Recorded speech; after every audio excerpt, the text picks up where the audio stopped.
Today's question, speaking of questions, is should I buy now or should I wait to buy until the rates drop? And to that, my friends, I'm going to show you something special.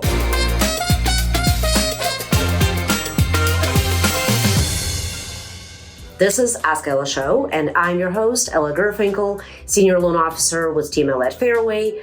And the reason I decided to actually do the show is because I get asked the same questions over and over and over again, almost in every client consultation, almost in every client conversation.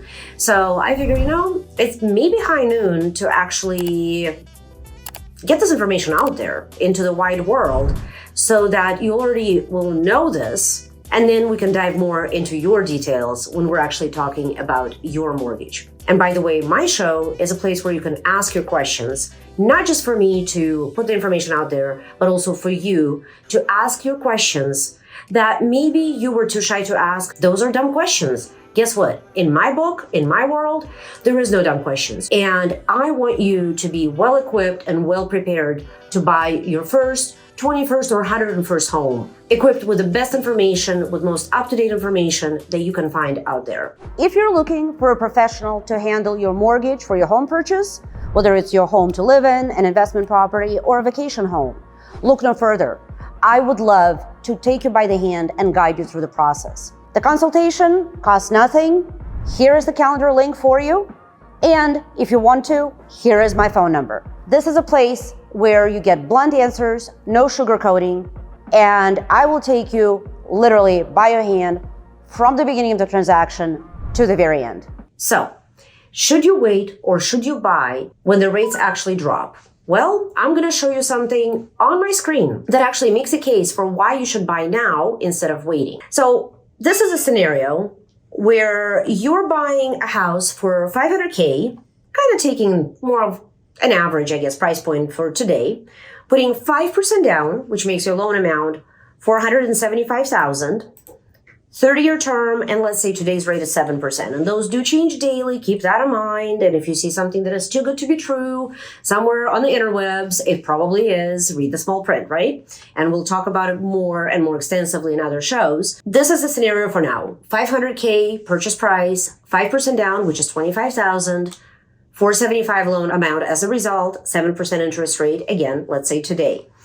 Now, that produces a total monthly payment of $3,100.60 per month, and that's your principal and interest. You still have to add taxes and insurance to it, and potentially mortgage insurance. Your total cash to close would be somewhere in the vicinity of $41,000, $42,000. Again, in the next shows, we'll also dive into what makes up the total cash to close number, how that number varies, and what the variables are. So for now, we're not going to zero in on all those details because that will make it for an hour-long show instead of only a few minutes. Let's see what happens when you hold on to your home for 7 years. This is this number right here on the screen. And 7 years is the estimate put out by NAR, National Association of Realtors, of how long typically somebody stays put in a home. That's how long you are expected to be there before moving on and up. So here is the important piece. In 7 years, even at 7%, you would have paid just over $42,000 into your principal. And your property appreciation, this is the important one. Even at the prospected or expected 4.1 something percent this year, next year, essentially for the next 7 years. This is really a conservative number as far as I'm concerned.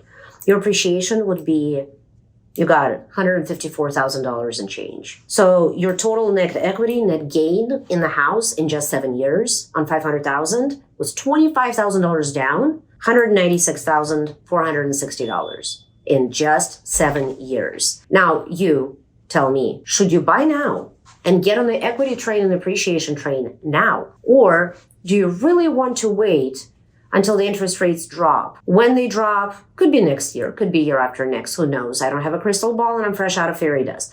But yes, the rates will eventually drop. What goes up always comes down. Again, when the interest rates drop, you will be competing with 1,000 other people for the same homes that we have a huge shortage of on the market. We have no inventory. And this $196,000 number, you won't be getting that anymore. Let me have you think that over again. If you buy later, you're missing the boat on $196,000 in net equity gain. If you don't buy now, you're missing the boat on having to possibly, down the pike when the rates drop, compete with 20, 30 other buyers for the same home you may be looking at, like what we saw back in 2020 and 2021. Is that something you want to do? No, I'm not pushing you to buy right now. I'm just making my case. If you have any questions, you know how to find me. Comment below, subscribe, and tell me your story. Tell me your thoughts. I want to have a real conversation about this. And of course, there's no stupid questions in my book, and I won't bite you if you ask a question. No matter how stupid you think the question is, it's worth asking as far as I'm concerned. So just ask away and let's have a convo. I'll see you in the next one.